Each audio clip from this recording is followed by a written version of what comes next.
Buongiorno a tutte e a tutti, siamo qui con il secondo appuntamento in avvicinamento a 3070 DocFest, il primo boutique festival italiano dedicato ai mediometraggi documentari di autori under 35 in Anteprima Italiana. Questa mattina abbiamo qui con noi un secondo film francese del concorso internazionale, un film che parla di passato, che parla di futuro, che parla di nuove generazioni. Abbiamo qui con noi la regista Alice Brygo del film Soum. L'intervista verrà condotta in inglese, so welcome Alice, first of all. Thank you. I and I'd like to ask you one thing about this wonderful movie that you decided to share with us during the festival, and we're so happy to have it. How the idea, or the old idea of Zoom, of these people occupying a flat, enter into your mind, and how do you work with these people in the making of the film?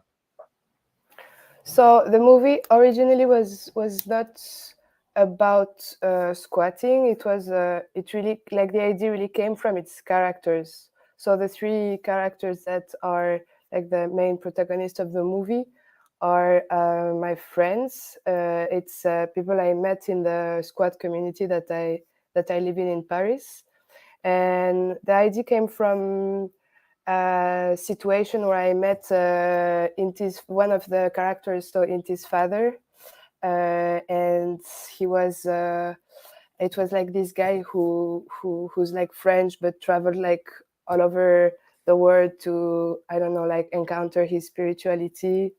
And I met him at a moment where other characters were here, and it was a really weird situation, and the idea came from that moment. But it really, it was, first of all, the idea was to talk about their relationship with their non-Western heritage, because the three of them have a relationship to like spiritual cultures that are non-Western, and that they are integrated in, or they are trying to be integrated, or they are like excluded from. And I think that these three relationships with spirituality was showing something about I don't know, a generational way to relate to belonging. And then I gathered them around this project, and the idea was maybe to film something, like to create a story together, like a common story that they would like unfold. Inside the story would unfold their own personal stories, and so the idea came from like of having like a common quest and looking for a place together. And so we were thinking of making this kind of fantasy fiction where they would like be kind of video games characters, like having a fantasy quest. and we talked, like we gathered a lot and talked about all these topics together. And I realized that we already had this quest in reality, that we are living in a way, like we're occupying empty places in Paris and its suburbs. And so I thought it was like also this moment where you like enter a place and you hide inside the place, was also a kind of suspended moment in time. That was a good, like good opportunity to show a kind of introspective moment, but also collective. So And yeah. and all the political action behind squatting is very important also in the movie. We'll see that these people are between a past and a future, and they're trying to figure it out, their place in the world. So for the audience, I was curious about what was the if you could introduce ourselves into the idea of squatting, the political value, and also the place where it happens in your film in France, and the value of squatting in France, and for what reason it became a matter in the Yeah. political action of these young people. So I think, well, I think it's everywhere in the world actually happening, but in Paris, there is a lot of demolition and construction. Like the city is moving a lot. It's always like changing, and it's quite terrible what's happening. I mean, like it's all about speculation and like people being evicted from the suburbs and pushed further away, like to put like richer people. I mean, like this gentrification is very active, but also in Paris, there's 1 out of 4 building like or space that is unoccupied, and it's like one of the most expensive city like in France, and it's really expensive to live here, and it's and a lot of space are like abandoned and are being speculated on, and so the fact of like the act of squatting is also just like taking the space that is left to live and trying to create a community or to create a way of living together that's like out of a direct power system where you have to pay your rent and like work for a boss and like all this system. It's like taking a I don't know, one step aside, trying to take one step aside and to live also in a different way, and also to survive without like a lot of having like a lot of money also. It's and so this and in the movie we decided to really make that a fiction. Like most of the film is documentary, like all the family parts are really like raw footage that I took really of them having conversations and just living. But then when we gathered together, we decided to tell like our story in a way that we will like really write it and reenact like what we lived.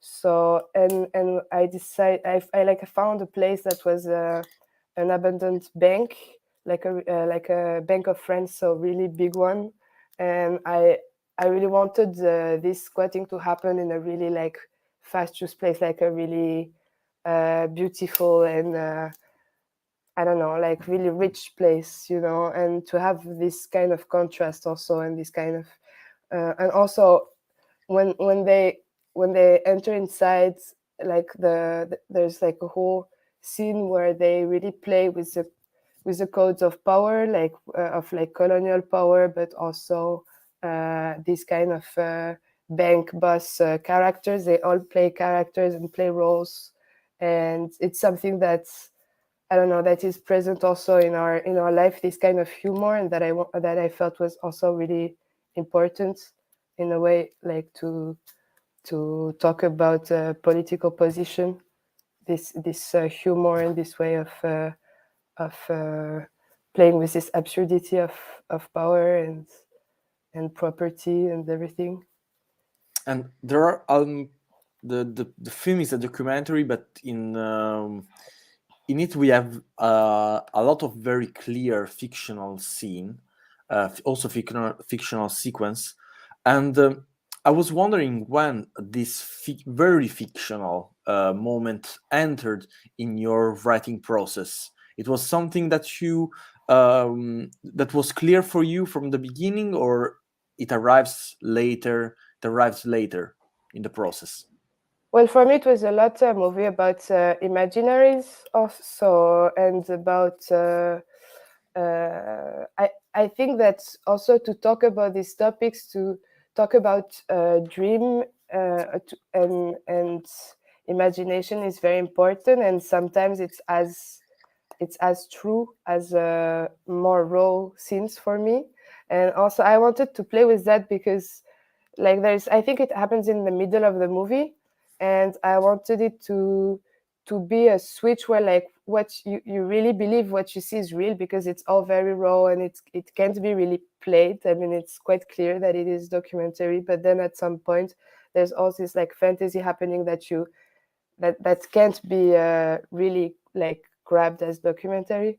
And I wanted like I think this confusion is interesting between like what is true and what is not, and also is close to a way that I see the world and that I see reality, that I feel something that are not part of like the real world are also like shaping the world, like the way we believe in things are also shaping reality and power relationships. So that was for me interesting, like important to show. But yeah, it was quite clear from the beginning, because we like with the three characters that I wrote the movie with, they are all into like science fiction and video games, and this idea of like building their own characters and building their own fantasies was really important. So yeah, it was present from the beginning. But the like most of the sequence were also related to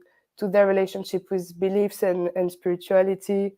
Like one sequence with Polo, who like has a hallucination. It was really he really wrote the sequence with me. Like I had the idea that his like the hornet in his necklace would come to life, and he had like this hallucination where a character would come and talk to him sometimes. So I wanted to integrate that, and he wrote the script. So it's also quite like it's also coming from reality that we reenact, even though it's in hallucination, but it happens really in reality. So it was really a game between And document fiction. are you working on some new projects? Also in the matter of squatting? Actually, now I am I have a trial in 2 days for the place that I live in right now. So I'm more into just organizing things here than creating. It's quite like a transition period. Uh, but yeah, I was thinking of writing something, but more about a relationship in between the collectives, and in between like what happened, like this power issues that you have like inside a small collective, but also in the city in a more in a bigger way with like city politics. But I don't know if this will be like the next project I will do. Maybe I will leave that a bit aside. I also like to change like the subject. It always comes to the same questions, but yeah, I don't know yet. Okay. Thank you so much, Alice, for being with us today. Thank It you. was really a pleasure to discover also your creative process behind Soum. I will switch to Italian. Grazie mille, Alice, per essere stata qui con noi. Io vi ricordo che il film Soum di Alice Brygo in Anteprima Italiana verrà proiettato venerdì alle ore 21 insieme a Door Longing di Jannes Callens all'interno del concorso internazionale di 3070 Doc Fest. Potete scoprire questo film e altri film a partire da giovedì 20 alle ore 19 con l'apertura 13 sigarette con Giova di Simone Rovellini fino alla chiusura domenica 23 alle 21 con la cerimonia di premiazione e la proiezione speciale di Comizi d'amore di Paolo Pasolini in occasione del centenario della nascita del poeta friulano. Vi ringrazio e vi do appuntamento a una prossima intervista in avvicinamento a 3070 Doc Fest. Buona giornata.